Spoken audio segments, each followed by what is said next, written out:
আসসালামু আলাইকুম। আশা করি সবাই ভালো আছেন। তো দেখতেছি যে অনেকের কুকি করার জন্য হয়তো রিপোর্ট খারাপ আসতেছে না, ওই পেজ বয়েস প্লাস ইউজার আইডির পরে মানে লেখা থাকে, হ্যাঁ। তো এটা দেখতেছি এই যে এই লাইট প্লাসটা আপডেট হওয়ার পরে প্রবলেমটা হইতেছে। তো আমারটা আসলে আপডেট আমি দিই না, হ্যাঁ। তো এখন আমার প্রবলেম হয়েছে না, তবে যারা আপডেট দিচ্ছে তাদের যে সমাধান সেটা আমি দিতেছি। যেমন ধরেন আমি একটা আইডি কুকি বের করবো, এখান থেকে আমি ওর ইউজার, আচ্ছা এখানে এটা দেখলে কিন্তু আপনার কুকি কেমনি বের করতে হয় সেটা বোঝা যায়, হ্যাঁ। যেমন ধরেন এখানে আমি এটা হচ্ছে ইউজার আইডি কপি করলাম, তারপর এখানে পাসওয়ার্ডটা কপি করলাম, হ্যাঁ। কপি করার পর আমরা চলে যাবো, এই যে দেখেন এই যে এখানে লাইট প্লাস অ্যাপটা, হ্যাঁ দেখতে পাচ্ছেন, এটার ভিতরে ক্লিক করব। একটু লোডিং নেবে, এখানে আমার আপডেট চাইতেছে, আমি কিন্তু আপডেটটা দিইনি, হ্যাঁ দিব না এখন, নো থ্যাঙ্কসে ক্লিক করবো, ঠিক আছে।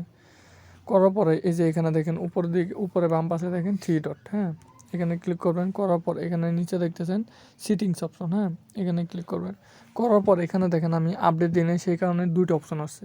তবে যারা আপডেট দিচ্ছেন, হ্যাঁ তাদের দেখবেন এখানে 3টা অপশন আসছে, 3টা অপশন এভাবে অন করে দেবেন। দেওয়ার পরে এখানে ব্যাক যাবেন, যাওয়ার পরে এখানে এই যে প্লাস চিহ্ন, ঠিক আছে, এটা কিন্তু কুকি বের করতে পারবেন, এইভাবে কুকি বের করতে হয় সেটাও কিন্তু বুঝতে পারতেছেন, হ্যাঁ সেটাও দেখে নেন। এই প্লাস চিহ্নে ক্লিক করবেন, করার পর এখানে মোবাইল লেখা অপশন, এখানে ক্লিক করবেন। তারপরে এই যে এখানে দেখেন অ্যাড অ্যাকাউন্ট, এখানে ক্লিক করবেন। করার পরে এখানে শো করবে, হ্যাঁ এই যে এখানে দেখেন মোবাইল নাম্বার ওর ইমেল অ্যাড্রেস, এখানে কি দেবেন আপনারা, ওই ইউজার আইডিটা আছে না ওইটা দিয়ে দেবেন। যেমন এইখানে দেখেন ইউজার আইডিটা আমি দিয়ে দিলাম, আর এই পাসওয়ার্ডের জায়গায় আমি পাসওয়ার্ডটা পেস্ট করে দিলাম। তারপরে এখানে দেখেন লগ ইন, এখানে ক্লিক করব। করার পরে এটা লোড নিছে, হ্যাঁ। তারপরে কি করব, এটা মিনিমাইজ করবে, এভাবে মিনিমাইজ করে আবার এখানে চলে যাবো। যাওয়ার পরে যে এখানে দেখতে পাচ্ছেন 3 ডট অপশন, হ্যাঁ ক্লিক করার পরে এই যে এখানে দেখেন কপি কুকি, ক্লিক করলাম, কুকিটা কপি হয়ে গেল, ঠিক আছে। তো এখান থেকে কেমনে বের হবেন, মানে আরেকটা অ্যাকাউন্টে যাবেন সেটাও দেখা দেয়। এই যে দেখেন এখানে ক্লোজ সিজন লেখা না, এখানে ক্লিক করলে তারপরে এই যে ক্লোজ অপশানে ক্লিক করবেন, যে আবার আবার নতুন করে এখান দিয়ে আবার বের করতে পারবেন, ঠিক আছে এইভাবে গিয়ে। তো এখন দেখে আপনাদের কুকিটা ঠিক আছে কিনা, হ্যাঁ। গুগল শিটে আমি গেলাম, যাওয়ার পর শিটে গেলাম, এই যে দেখেন আপনাদের এখন পেস্ট করে আমি দেখাই। এই যে দেখেন এইখানে কিন্তু এই যে আমার পেজ বয়েস প্লাস ইউজার আইডির পরে কিন্তু কিচ্ছু আসে না, দেখতে পাচ্ছেন। তার মানে কি এই কুকিটা একদম পারফেক্ট আছে, দেখতে পাচ্ছেন আপনারা এই দেখেন এই কুকিটা পারফেক্ট আছে। তো গুগল সেটা কেমনে সাজাবেন সেটাও কিন্তু দেখায় দিলাম, ঠিক আছে না। এই যে দেখেন ইউজার আইডি বসাইছি এর করে, তারপর বিয়ের করে বসাইছি আপনার পাসওয়ার্ড, সির করে বসাইছি কুকি আইডি। চাইলে আপনারা এটা ফুল কুকি দেখতে পারেন।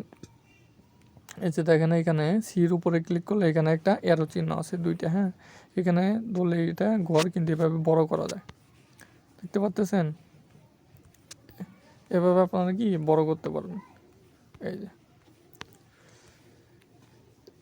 আরেকটা কথা বলি, যে কুকির ভিতরে এই পেজ বয়েস প্লাস ইউজার আইডি না থাকবে সেটা কুকি কিন্তু হবেই না, ঠিক আছে। আর মাস্ট আপনারা লাইট প্লাস অ্যাপ দিয়ে কুকি বের করবেন, আর এই যে পেজ বয়েস প্লাস ইউজার আইডির পরে যেন কিছু না থাকে এরকম কুকি দেবেন, ইনশাল্লাহ রিপোর্ট ভালো আসবে, হ্যাঁ। এই হলো কথা, আর কি বলবো। আর ফাইলটা কেমনে সাবমিট নিতে হয় সেটাও দেখা দেয়। তার জন্য আপনারা কী করবেন, যেমন এইখানে দেখেন এই যে 3 ডট অপশন দেখতে পাচ্ছেন, অপশানে ক্লিক করবেন। এই যে উপরে 3 ডট অপশন ক্লিক করার পর এখানে দেখেন শেয়ার অ্যান্ড এক্সপোর্ট, ঠিক আছে। এটা গুগল শিট মানে দেওয়া জমা দেওয়ার, কিন্তু গুগল শিট তো আমি এখন নিতেছি না, টেক্সট ফাইল। তারপর কী করবেন, এই যে দেখেন সিন্ট এ কপি, এটা ক্লিক করবেন। করার পরে এই যে ওকে দিবেন, এক্সপেলে ওকে দেওয়ার পরে এখানে দেখেন মানে হোয়াটসঅ্যাপ শো করবে, ঠিক আছে। এই যে হোয়াটসঅ্যাপে গিয়ে আমারে দিয়ে দিবেন, এইটুকুই কাজ। তবে এখন আমি কিন্তু টেক্সট ফাইল নিতেছি, মানে গুগল শিটে নিতেছি, ঠিক আছে। এলো কথা। বল